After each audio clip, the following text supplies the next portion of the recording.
Жалпы бауырым, ризамын, сен ештеңеден қорықпай,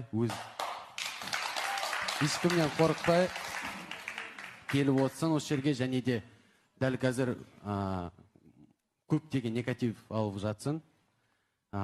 Осы жалғастыра бер, өйткені сен деген осы шашынды бояп келіп тұрсаң, нағыз батыр сенсің бұл жерде. Жұрттар бла сөйлей береді. Нормально, красавчик. Түсінікті. Рұқсат болса, біз әнімізді орындап берсек бола ма? Әрине, біз асыға күтудеміз және тыңдайық. Жаңа әніміз «Жаным сол». Жаным сол, керемет. Жаным сол. Қошемет.